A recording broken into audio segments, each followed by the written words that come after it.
What's good, y'all? So today is day 44 of 360 to 1 million in 365 days. So today is already December 18, so di pa tapos yung araw. So as you guys can see, boom, so December 8, 11:16 p.m. and as of now, we we already have 2K in sales. So as you guys can see, boom. So 2K refresh, boom, 2K in sales. So this is ito lang pinaka-nakakainis sa itong mga Indians na to, no? Fucking Indians, bro. They do not buy, bro. Like, it's freaking annoying. So bayad, oh shit, I licked my shit. So yeah. So medyo humina. I feel like humihina na yung flow of sales. So, feel like yung na-reach ko na yung pinaka-peak nung pagiging nung product nito. So, it's slowly dying out. So, ang product kasi na to is like, it works really well during Q4, you know, and then after that, it's definitely gonna die out. But, that's fine. Okay lang yun. And wala namang kaso sa akin yun. Then we're gonna we are going to move on and find a new product to run. So at least we got I don't know. I'm planning to like show you the total revenue by the end of this month. So siguro doon na lang, hindi ko muna ipapakita ngayon since para may thrill, no? But like, yeah guys, so yun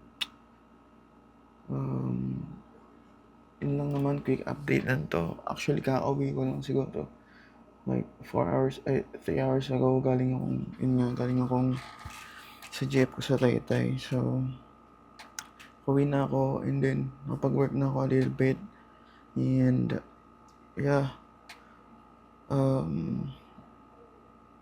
siguro kung isa nga palang kino-consider ko rin is like, if you guys wanna work one-on-one with me, that's fine. Like I said, I'm not a guru or something. I just wanna, help other people to like get their money and or kumita man lang. Kahit pa paano. Like I said, this business model is like, kailangan mo ng pera.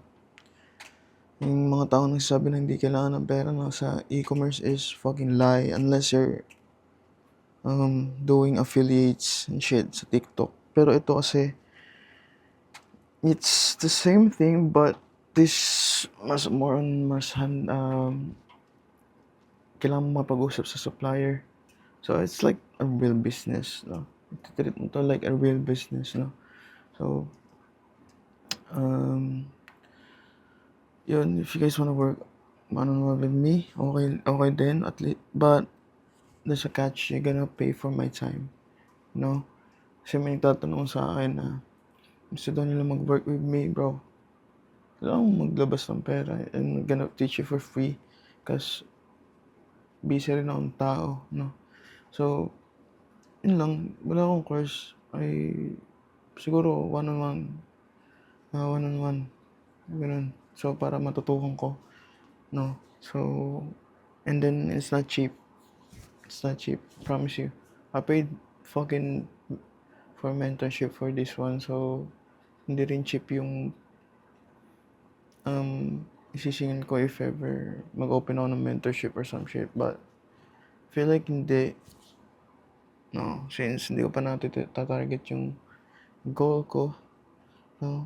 So, yeah, I would say dito sa business model na to, you have to set up an LLC and then yung equipments mo sa pag-fill ng products and mag-order ka ng products And then, bibigyan kita ng referral sa mga private supplier ko. So, wala nang magiging problema. And, yun. Kumbaga, ang gagawin lang is mag-product research, no? Unahan ko na, hindi to madali. Like I said, you have to grind your ass off, bro, to make this work, no? Kaya nga sabi ko, if willing man kayo magbayad or something, tapos hindi nyo rin naman sisikapin na or mag-work hard, no? Wala rin sense. Sayangin nyo lang yung babayaran nyo sa akin, for sure. Kasi, mahirap to. Hindi to yung bullshit as na business model na nakikita nyo dyan. Yung mga nakikita nyo vlogger na fucking nagbibenta ng pares. Though meron na silang na-build na audience na ready mag-buy sa kanila. This is not it, bro. This is not it. Promise you. Kailangan mo ng marketing skills dito. And yung mga bibili sa'yo, hindi ka kilala. As in, hindi nakikita yung mukha mo. No, hindi ka influencer para may bumili sa'yo. No, this is like fucking 5 times harder than that. No? So, yeah. Kung gusto niyo ng ganun, PM nyo ako. Or mag-comment kayo sa mga videos ko. And then, gonna check and fit kayo sa call. And then, yeah. We're gonna make it work. Promise you. Hindi ko titigilan hanggat hindi mo nakukuha yung first ever dollar mo sa store mo. So, and I'm pretty confident that you can do the same thing, no? So, like I said, yung strategy na to is, I feel like bago to dito sa Pilipinas. Everyone is doing paid ads, but this is like straight out of fucking organic shit, you know? And, ano pa ba? Yun lang. So, date ko na lang yung bukas. I feel like bukas medyo hihina na yung sales, no? For sure, kasi medyo nag-spike na siya. And, yeah, this product is pump and dump. So, pag may peak to and then slowly dying out, died out siya. So, yeah.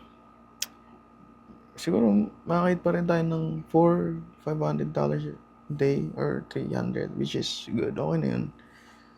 And 75 margins, you know. Like, for example, this 2K, I'm gonna get like $60 to $70, 60 to 70% margin, no? So, it's either kalahati, basta kalahati yung makukuha sa 2K, for example. Kasi may mga fees pa yung Shopify, so, ganon. And then yung mga processing fee, then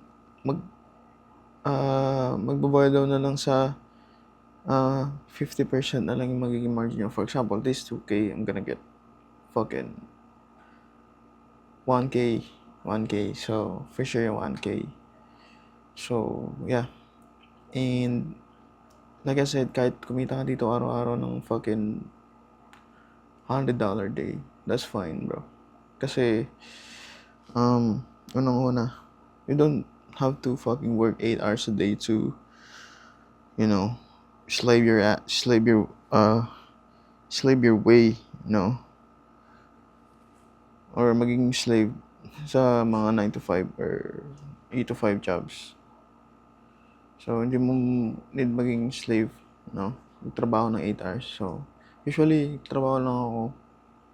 Although, I do really work hard dito sa business model na to. Like I would say, fucking 8 hours. Same thing din, pero like, I always 10 times my work. You know, sa lahat ng bagay. So, yeah. Kumita ka man dito ng $100, $200 day, bro. That's fine. So, $100 sa'yo, bro. Like, magkano yun? 5K, 6K, 7K a day, bro? Pesos, bro. So, makukunin yun, di ba? Like, okay na yun kung autotanungin mo.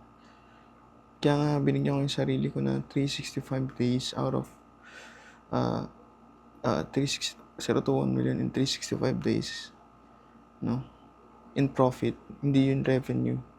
So, so far, ang profit na natin dito, ay hindi ko pala pwede sabihin, but like, by the end of the month na lang. So, yun na lang yun. And yeah, yun na lang muna. And then, balita ko na lang kayo bukas.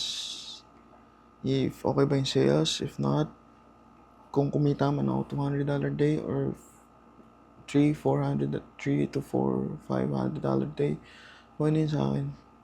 I'm not gonna complain. I'm still gonna be thankful and grateful na kumita ako ng ganun nang wala akong ginagawang sobrang hirap, no? Like, makafocus ako sa kung ano mang gusto ko, like pagre-race track, some shit like that. And yeah, yun lang. See you guys tomorrow in the next video. Bye. Peace.